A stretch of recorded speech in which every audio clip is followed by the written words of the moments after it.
O Senhor esteja convosco. Ele está no meio de nós. Proclamação do Evangelho de Jesus Cristo, segundo João. Glória a vós, Senhor. Naquele tempo, disse Jesus a seus discípulos: quem acolheu os meus mandamentos e os observa, esse me ama. Ora, quem me ama será amado por meu Pai, e eu o amarei e me manifestarei a ele. Judas, não o Iscariotes, disse-lhe: Senhor, como se explica que te manifestarás a nós e não ao mundo? Jesus respondeu-lhe: se alguém me ama, guardará a minha palavra, e meu Pai o amará, e nós viremos e faremos nele a nossa morada. Quem não me ama, não guarda a minha palavra. E a palavra que escutais não é minha, mas do Pai que me enviou. Isso é o que vos disse, enquanto estava convosco. Mas o defensor, o Espírito Santo que o Pai enviará em meu nome, ele vos ensinará tudo e vos recordará tudo o que vos tenho dito. Palavra da salvação. Glória a vós, Senhor. Meus irmãos e minhas irmãs, entramos em mais uma etapa desse tempo da Páscoa que nós estamos vivendo. Mais uma semana Deus nos concede para que nós possamos viver com intensidade esse amor manifestado a nós através da paixão, morte e ressurreição de nosso Senhor Jesus Cristo. Jesus morreu, mas ressuscitou verdadeiramente. Aleluia. Nesse tempo agora da Páscoa, nós estamos meditando o capítulo 14. Entramos no capítulo 14 do Evangelho de São João. Lembremos o seguinte: capítulo 13, 14, 15, 16 e 17 são os capítulos onde Jesus está na última ceia. E, em consequência disso, estamos também na primeira missa. Jesus está celebrando a primeira missa dos apóstolos. Ele está, a primeira missa com os apóstolos. Ele está em clima de despedida. Significa que, após essa celebração, ele vai ser entregue nas mãos dos homens, aonde será julgado e depois morto. Tanto que no final desta celebração da última ceia, ou da primeira missa, Jesus sai do cenáculo onde estava acontecendo esse fato. Ele institui o sacramento da ordem e o sacramento da Eucaristia. E quando sai do cenáculo, ele desce ali o Monte Sião, porque o cenáculo está no Monte Sião. Aí ele passa pelo Vale do Cedron e sobe já no Monte das Oliveiras. Ali ele sua sangue. Em seguida, Judas vem com os soldados do templo, beija Jesus, que era o sinal para mostrar que aquele que ele beijasse seria a pessoa que os soldados deveriam pegar e prender. E ali acontece tudo isso e Jesus é levado para o julgamento. Na sexta-feira, ele morre na cruz e no domingo ele ressuscita. Então é esse clima de despedida. Como nós também estamos na Páscoa, nós podemos ver também esse clima de despedida de uma forma diferente. Agora, Jesus está ressuscitado está se despedindo dos apóstolos. Ele fica 50 dias ensinando os apóstolos e ele aproveita agora para falar algumas coisas, ensinar, e depois ele sobe aos céus, onde nós celebraremos a ascensão do Senhor daqui a uns domingos. É nesse clima, é nessa despedida, nesse capítulo 14, que agora Jesus fala um mistério muito importante e que nós precisaremos compreender. Esteja atento ao que Jesus está dizendo. Ele diz assim: quem me ama será amado por meu Pai, e eu o amarei e me manifestarei a ele. Olha só. Quem me ama será amado por meu Pai, e eu o amarei e me manifestarei a ele. Mas antes ele diz: quem acolher os meus mandamentos e os observa, esse me ama. Entendam o que Jesus está dizendo. Quem acolhe os mandamentos dele, isso mostra que o ama. Então, uma das formas de nós amarmos a Deus, de amarmos a Jesus, vai consistir em acolher os mandamentos. Tudo aquilo que ele nos ensinou, de uma maneira mais particular para nós, é viver os 10 mandamentos. Quem luta para viver os 10 mandamentos, isso mostra que ama verdadeiramente a Jesus e que, em consequência disso, ama também o Pai. Ou quem ama os mandamentos, ama o Pai, e, em consequência disso, ama Jesus. Você entendeu? Então, nós devemos lutar, devemos fazer de tudo para que nós possamos cumprir os mandamentos do Senhor. Aqui eu abro um parênteses para dizer o seguinte: não é cumprir os mandamentos simplesmente para não ir para o inferno. Então eu tenho que cumprir os mandamentos, senão eu vou para o inferno. Então eu vou fazer tudo que Jesus manda, assim eu me salvarei. Não, não é nesse sentido. Jesus está dizendo que quem ama é por amor, é por livre e espontânea vontade, é por sabermos que quem pratica os mandamentos está fazendo a vontade do Pai, está cumprindo o que o Pai nos ensinou e pediu, que é um bem para nós. Claro, a consequência de quem cumpre os mandamentos da lei de Deus realmente vai ter como consequência o céu. Essa é a consequência. Mas não vamos simplesmente fazer isso por causa do céu. Vamos fazer isso por amor, por amarmos a Deus.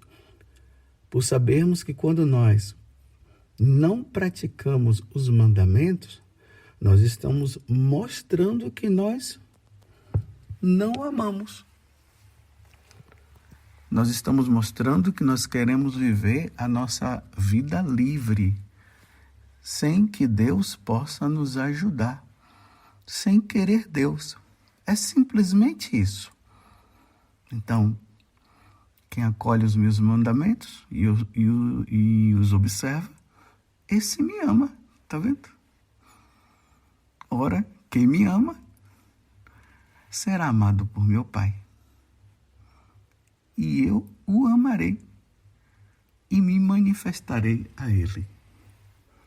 Simples assim. Os santos, quando eles procuravam praticar os mandamentos da lei de Deus, era assim que eles procuravam viver. Era assim que eles procuravam realizar. Desta forma, por amor. Simplesmente por amor. Aí entra o temor de Deus, essa virtude, esse dom do Espírito Santo. Eu tenho que fazer tudo por amor a Deus. Eu não posso ofender a Deus. Eu tenho medo de ofender a Deus. Não é que eu tenha medo de ofender a Deus porque depois Ele vai me castigar. É que eu amo tanto. Nós amamos tanto a Ele que nós ficamos com medo de ofendê-lo. É nisso que consiste essa virtude, esse dom do Espírito Santo, o dom do temor de Deus. E aí nós olhamos os mandamentos e quando percebemos que aquele mandamento, eu estou em dívida com Deus, isso me entristece. Isso nos entristece, porque nós não queremos ofender e deixar, numa linguagem mais simples para nós entendermos, não deixarmos Deus triste. Já pensou Deus olhar para você e você não ser a alegria de Deus, mas simplesmente a tristeza por não estar fazendo aquilo que Ele quer? É triste demais. E aí, Judas, aí você vê que João, ele deixa bem claro, não é o Judas Iscariotes. Falou para Jesus: Senhor, como se explica que te manifestará a nós e não ao mundo? E Jesus responde-lhe: se alguém me ama, vou repetir mais uma vez, se alguém me ama, guardará a minha palavra, e o meu Pai o amará. E nós viremos e faremos nele a nossa morada. Que coisa maravilhosa! Agora Jesus está falando de um outro mistério. Se nós amamos a Deus, cumprimos os mandamentos, Deus vem, a Trindade aqui, já é uma manifestação, Jesus já está mostrando para nós o mistério da Santíssima Trindade, que agora ele já começa a falar do Espírito Santo, aqui no final, o que dá o nome de defensor, o Espírito Santo que o Pai enviará em meu nome. Isso nós veremos depois, no decorrer desses dias, mas fiquemos agora nesse pedaço, nesse momento, que é fruto da nossa meditação.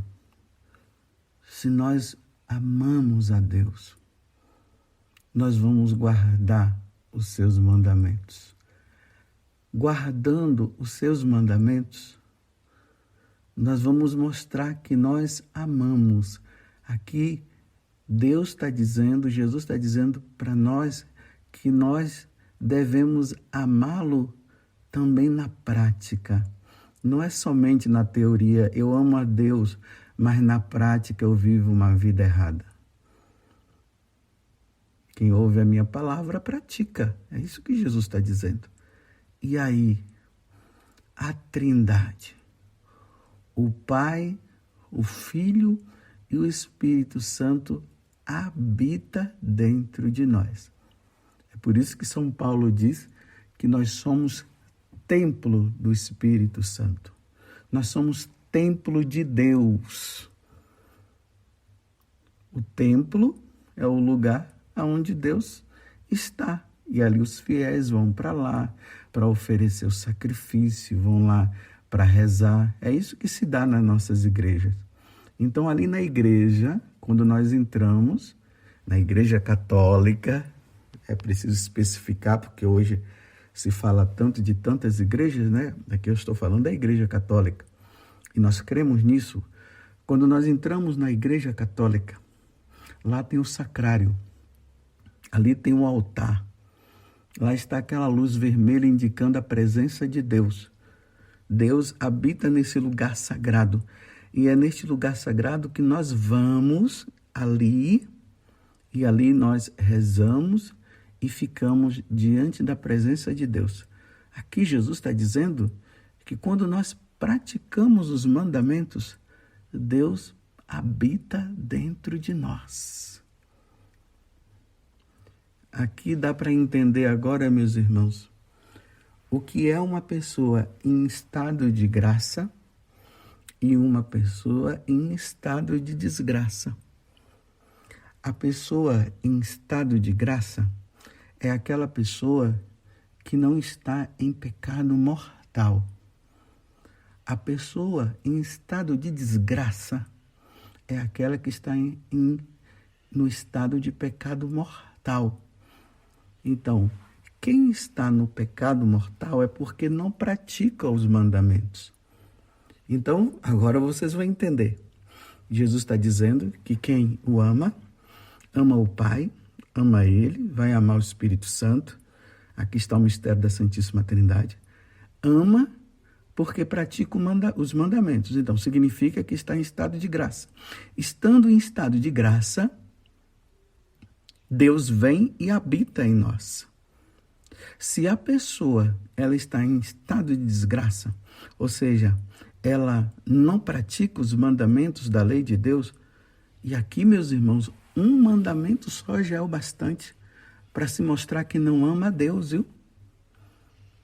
Porque tem gente que diz assim, não, eu amo a Deus e pratico os mandamentos, mas ele pratica só 9. Tem um que está em dívida, então, só por causa desse mandamento, isso mostra que você não o ama. E aí, meus irmãos, se não pratica o mandamento, é uma demonstração de que não ama a Deus, e por isso Deus não habita. Entendeu agora o que é que acontece quando uma pessoa está em estado de pecado mortal? Quando ela está em estado de pecado mortal, Deus não habita nela. Deus fica fora dela. Mas tem gente que diz assim, não, mas quando eu peço as coisas a Deus, Deus dá. Deus dá sim. Deus dá para os bons e dá para os maus. Deus faz chover para os bons e faz chover para os maus. E às vezes Deus poderá até estar dando aquilo que você está pedindo para ver se você, diante deste amor de Deus, você conserva os mandamentos no coração e na vida. Tudo é chance que Deus está dando. Mas uma pessoa ela pode estar sem Deus, porque ela está no pecado mortal, mas mesmo assim materialmente Deus poderá ajudar. É por isso que muitas vezes nós dizemos que aquelas pessoas que são más, parece que tudo vai dando certo na vida dela, né? Mas tudo na questão material. Mas na questão espiritual, ela está num desastre, ela está caminhando para o precipício, ela está sem Deus no coração, Deus está dando chance para ver se ela se converte, mas ela não quer se converter. Então ela está em estado de desgraça, porque quem ama a Deus pratica os mandamentos, e praticando os mandamentos, Deus passa a habitar. Então, quando a pessoa está em estado de pecado mortal, Deus não habita nela. É por isso que a pessoa não pode receber a Eucaristia. Como é que ela pode receber a Eucaristia se ela está em dívida com Deus? Se ela está no pecado mortal, como é que ela pode? Isso é sacrilégio. É como se a pessoa forçasse Deus, Jesus Eucarístico, entrar no coração dela. Mas não pode. Quem está em estado de pecado mortal, ou seja, não está praticando os mandamentos, ela está em estado de desgraça, então Deus não habita nela. Vamos voltar ao raciocínio? Vamos voltar à verdade de Deus? Se alguém me ama, guardará a minha palavra, e o meu Pai o amará. E nós, aqui já entra o mistério da Santíssima Trindade, tá vendo? E nós viremos e faremos nele a nossa morada. Então vamos falar o contrário agora? Se alguém não me ama, não guardará a minha palavra. E o meu Pai não vai amá-lo, porque ele não quer amar. E nós não viremos a ele. e não faremos nele a nossa morada. Compreendeu, meus irmãos? Como nós precisamos estar em estado de graça? Vamos ver na prática. Quantas pessoas vivendo no mundo da corrupção, desvio de dinheiro. Como o Papa Francisco falou muitas vezes, que dentro da igreja existe corrupção. Que coisa difícil de se ouvir. Dentro da igreja há corrupção. Como que os seguidores de Jesus poderiam viver essa corrupção, desvio de dinheiro? Gente se enriquecendo tanto no mundo, ou seja, aqueles que estão fora dos caminhos do Senhor, já estão fora mesmo, como lamentavelmente aqueles que estão dentro da igreja estão enriquecendo de forma ilícita. Isso é roubo. E essas pessoas dizem que amam a Deus. Como que amam a Deus? Vou falar assim de forma mais simples ainda. Imagine aquelas pessoas que estão na igreja e trabalham com o dinheiro. Você lembra de Judas?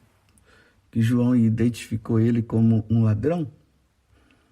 Então, aquelas pessoas que trabalham na igreja, os tesoureiros, aqueles que trabalham no dízimo, aquele dinheiro que entra na igreja, suado, o pobre que dá. E esse dinheiro ele tem uma intenção, é para construção da igreja, restauração da igreja, é para pagar o sacerdote, porque o sacerdote também precisa, né, ter o dinheiro para a manutenção própria dele, para as coisas dele. E aqueles que são responsáveis por esse dinheiro pegam uma parte e fica para si. E vão enriquecendo. E aí vai se observando, né? Aquela pessoa que de um dia para o outro já está com carro, casas, terrenos. E se pergunta de onde é que veio aquele dinheiro. A pessoa diz, mas trabalha na igreja. Mas aquele dinheiro da igreja, de forma honesta, daria para comprar aquele carro, daria para comprar aquele sítio, daria para comprar aquela fazenda, daria para comprar aquele carro, não. Então, será que está desviando o dinheiro? É isso que o Papa Francisco quis dizer. Papa Bento XVI também. E os outros papas? Isso não acontece só no mundo, não. Está acontecendo também, infelizmente, dentro da igreja. Dinheiros que são desviados do seu fim. E se você for ver com essas pessoas, elas dizem que são de Deus, que estão trabalhando para Deus, que estão evangelizando, mas evangelizando dessa forma, desviando o dinheiro. Não roubarás, não furtarás. Como? Às vezes eu me pergunto, como consegue dormir tranquilamente? Você já viu aquele dinheiro que é colocado nos cofres da igreja?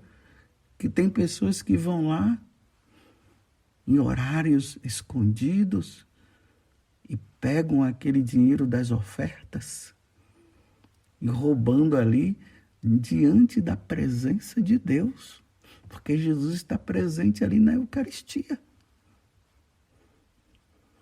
E olha que eu não estou falando das corrupções que acontecem lá fora. Porque lá fora, lá no mundo, é no mundo. Eu não estou dizendo que deveria acontecer, não. Eu estou apenas dizendo que é mais drástico acontecer dentro da igreja. É escândalo. E essas pessoas, elas vivem em estado de pecado mortal. E muitas vezes está lá comungando. Não pode comungar, não. Isso é roubo. É preciso restituir novamente. É preciso dar. Ou essas pessoas não sabem que um dia terão que prestar contas a Deus?